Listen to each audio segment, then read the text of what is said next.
There's no permanent friends, only permanent interests. Hearing none, same is approved. Inamin ni Senate President Francis Chis Escudero na siya mismo ang kumilos at nangampanya para mangalap ng suporta at mapatalsik sa pwesto si Senador Juan Miguel Zubiri. Ayon kay Escudero, siya ang nagpaikot ng resolusyon sa mga kapwa senador. Pero paglilinaw ni Escudero, walang kinalaman ang Malacanang o ang Kamara sa pagpapalit ng lider ng Senado. Nagkita raw sila ni House Speaker Martin Romualdez sa birthday ng isang kongresista nitong Miyerkules, pero wala itong inungkat na anumang issue, lalo na sa Senate leadership change.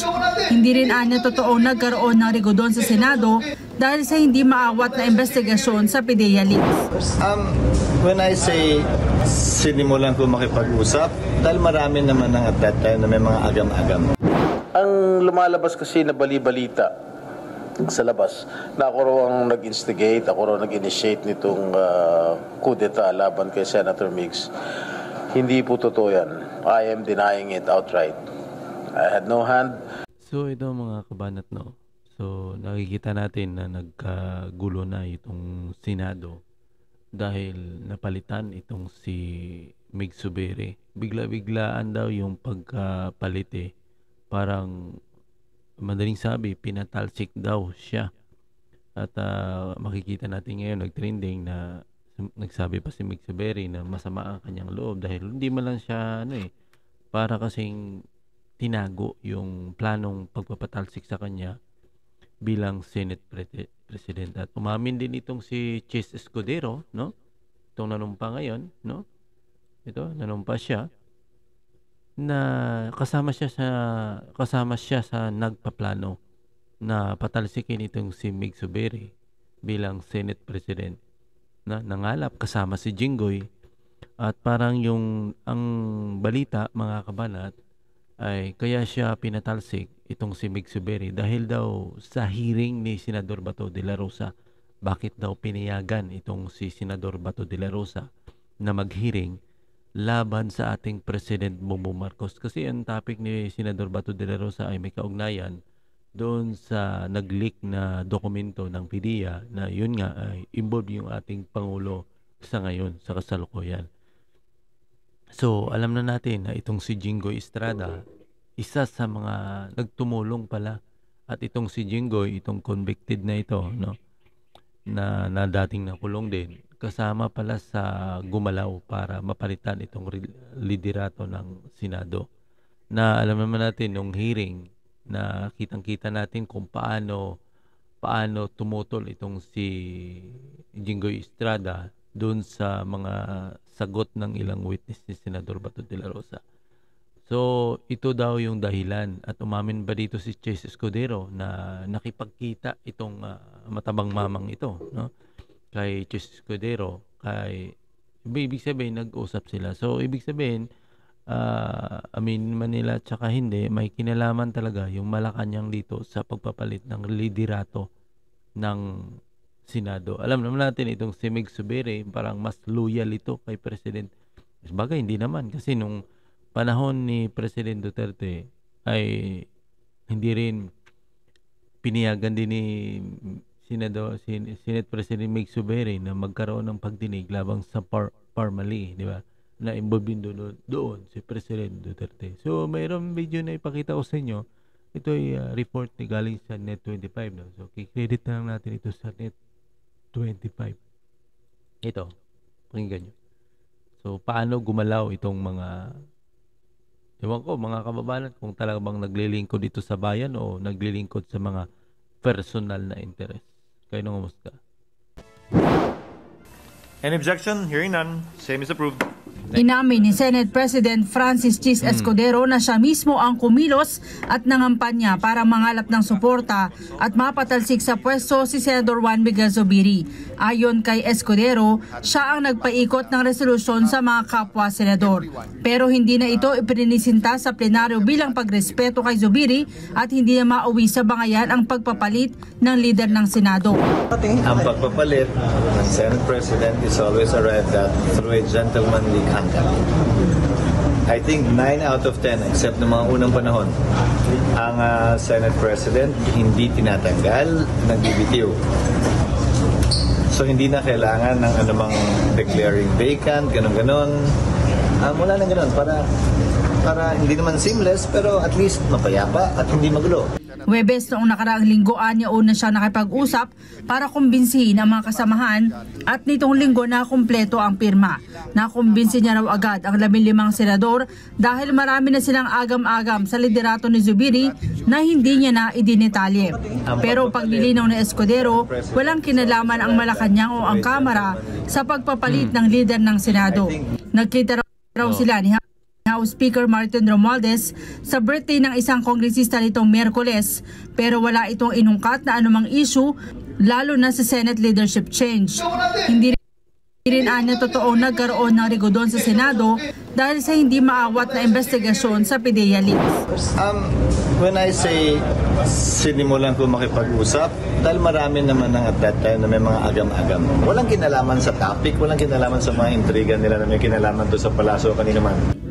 Si Senate President Pro Tempore Jinggoy Estrada umaming tumulong siya kay Escudero. Ako mga kabanat, di ako naniwala wag kinalaman ng palasyo dito. Una, ang tumulong itong si Jinggoy. Alam naman natin nung pagdinig na karaang araw, ito si Jinggoy galit na galit dito sa witness ni Senador Bato de la Rosa. Itong witness niya na si ito. Saan ba 'yon? Ito, galit na galit dito si Jinggoy Estrada no? Nagkabanga. Totoo lang, kabangayan pa ang mga to no? Nagkabangayan pa ito at grabe ang personal itong si Jinggoy Estrada. At inamin din naman ni Chis Escudero na nagkita sila ni itong matabang mamang ito. Ito pang pangalan nito? Martin Romualdez, nagkita sila sa isang birthday. Hindi ako maniwala, hindi sila nag-usap. Siyempre, madali naman sabihin na hindi. Pero makikita mo yung lundo ng mga sinasabi nila na may kinalaman talaga, no? Kasi nagkita yung dalawang leader, no? Maging leader itong si Escudero, no? At inamin niya kasama siya sa nagplano. Ano bang plano? Ba't di mo binubunyag? No? Bakit di mo ibinunyag? Ayun ang problema May alam na pala siya na hindi magandang pamumuno ni Mig Zubiri. Bakit hindi niya sinabi ano ba yung lundo ng pamumuno ni Mig Zubiri para makita ng taong bayan? Para next election, hindi na siya iboboto. Wala naman pala siyang kwenta, hindi naman pala mapagkatiwaan. Bakit mo pa iboboto? Tinatago. Ito yung pagkukulang ng mga senador. Makikita naman natin, lahat naman sila mga para sa akin, wala namang kwenta ang mga senador. Parang personal na interest mga kabanat ang karamihan dyan nagpapairal. Kaya Escudero, ano ba yung ni Escudero? Ang yabang ng dating kasi sinabi niya, ako mismo yung mahanap ng paraan para mapapalitan yung liderato. So imagine mo, walang kahambol-hambol, parang taas noo pa siyang nagmamalaki na napalitan niya yung leadership dyan. Diba? No? At siya mismong gumawa ng resolusyon para mapalitan itong liderato nito. Imagine mo, no, mga kabalat, no? So ito si Jinggoy Estrada, pasalitaan natin, no? Nagsalita din siya dito. Ang lumalabas kasi na bali-balita sa labas na ako raw ang nag-instigate, ako raw nag-initiate nitong coup d'etat laban kay Senator Migs. Hindi po totoo yan. I am denying it outright. I had no hand. I never initiated or instigated the ouster of Senate President Zubiri. Wala namang baga sa ibang term nga ng ibang mga katandaan sinasabi, wala namang magnanakaw na aamin na siya yung nagnakaw. Diba? Amin ba? Umamin naman si Senador Ronald Bato de la Rosa na kabilang siya sa mga senador na lumagda sa resolusyon ng pagsuporta kay Escudero. Sina Escudero at Senador Alan Peter Cayetano anya ang lumapit at kumumbinsi sa kanya bago ang sesyon kahapon. Pero lumagda siya dahil sa kasunduan kina Senador Francis Tolentino at Bongo na magkakaisa sa anumang botohan bilang magkakapartido sa PDP.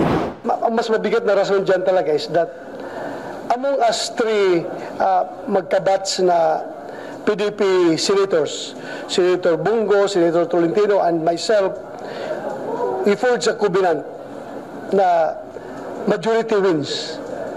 In every voting situation, talagang kung lalabas sa voting is 2 against 1, obligado yung 1 sumunod doon sa 2, sumama sa 2. So, in this case, nangyari silang dalawa talaga ay nag-decide na sumuporta kay Senator Jesus Escudero. Humingi naman ito ng paumanhin kay Zubiri. Ito yung ginawa ng tatlo na ito. Itong sila ni Bato de la Rosa, ila Tolentino at Bungo. Sunod sa Agos na lang ito. Diba? Halata naman pero walang paninindigan. Kung talagang loyal sila doon at nakita nila na walang masama sa ginagawa ni Mig Sobero bilang leadership, sana nanindigan sila doon. Pero hindi, sumunod sa Agos. Ibig sabihin, walang paninindigan din. No? Walang paninindigan. Kung talagang nakita nyo, bagay ba, kung talagang nakikita natin sa mukha ni Senador Bato de la Rosa, parang nagsisisi na pumirma pa siya. Kasi parang isa sa partido nila kasi itong si, PDP laban din itong si Mig Sobero. Pero, yan nga, piniliwanag din ni Bato na kung majority yung 2, dapat yung 1 daw susunod. So, walang paninindigan pa ganyan. Ang nakita natin dito, pumirma itong tatlo na ito dahil interest yung hinahabol, mga kabalat. Interest, no? Interest yung hinahabol ng tatlo, kaya sila sumabay dito sa bagong liderato, itong kay Chis Escudero. Tingnan natin kung ano bang lundo ng takbo. So, ito naman, nagsalita na dito si Mig Sobero. Ano ba yung mga sama ng loob niya dito? Ito. Kita mong itsura niya, galit na galit, Parang tinaidor siya, to. Then po ako'y dumbfounded. Talagang hindi ko magets, hindi ko talaga maisip, hindi ko talaga mag-grasp yung pangyayari niya. Pero at least alam niya na dinipensahan ko siya bilang isang chairman ng committee. At dahil dyan, nagkaroon po ng sakripisyo, ako po yung sakripisyo dyan. So, nadidismaya siya sa desisyon ng mga kasamahan niya, like itong sina Bato de la Rosa. Dinipinsahan niya daw yung pagdinig, pero sa huli siya yung nagsakripisyo. Na nawala po ako sa posisyon. Okay lang po yan. Let's move on. Pero yun nga lang, hindi ko talaga maintindihan. I'm in shock. But sige lang, ganun talaga ang politika, di ba? I mean, there's no permanent friends, only permanent interests. Samantala, magiging independent at hindi aanib sa oposisyon ang 7 sa mga senador na hindi sumuporta kay Escudero. Ayon kay Zubiri, nagpulong sila kagabi at napagkasundo ang magiging buo ang suporta sa isa't isa. So ito yung hindi bumoto, 7. Sina Mig, si Villanueva, ito yung mga loyal. Itong sila Loren, itong si pangalan ito, itong si GB, itong si Binay, at itong si Gatchalian, ano pong isang pangalan ito, si Villanueva, no? Sila yung, at saka itong si, kalimutan ko pangalan itong isa, binutukuran to pero nakalimutan ko. Tapos itong si Loren, sila yung loyal, no? Hindi po kami independent, so we're still discussing it. Ang sabi nga namin, let's give it a break, so magbe-break muna kami. And when we come back, we'll make that decision. Pero so far, ang kagandahan po nito ay talagang lumakas lalo ang aming samahan. Sa hirap at ginawa, talaga yung seatmates group namin na to ay nagsama-sama. Humingi na ng... Yan. So yan ang mga kabanat, no? So doon ako natatawa kay Senador Bato de la Rosa. Nag-press con siya, halos nakita sa mukha niya, galit na galit Parang laking pagsisisi, no? Kumbaga, parang nangyari sa isang battleground, no? Nakipagdigma siya. Sinurinder niya yung kanyang si Bato, sinurinder niya yung kanyang platon, sabay nagbigti, no? Parang yun ang nangyari. Wala. Hirap ng ganun, wala kang paninindigan. Kung nakita mo naman talaga, na maganda yung pamamalakad ni Sobero, at sabi nga ni Sobero, sinacrifice niya, pinayagan niya, halata naman talaga may kinalaman ditong palasyo sa galawang pagpapalit ng liderato, kasi maraming pumipigil dito sa ginawang pagdinig ni Senador Bato de la Rosa. Maraming sabi, huwag mo ituluyan, pero natuloy pa rin, mga kabanan, no? Natuloy pa rin. Ibig sabihin, mayroong kasamang may kasama talagang may aminin mo tsaka hindi, talagang may kinalaman yan. Itong walang paninindigan din ito, nakakahiya, no? Tapos sa bandang press conference doon ka mag-aalma nga do, parang mukha mo nagsisisi. Ang pangit, mga kabanat. Walang bayag, ika nga. Walang sinimulan ko makipag-usap. Okay na to, no, mga kabanat. See you next video, mga kabanat.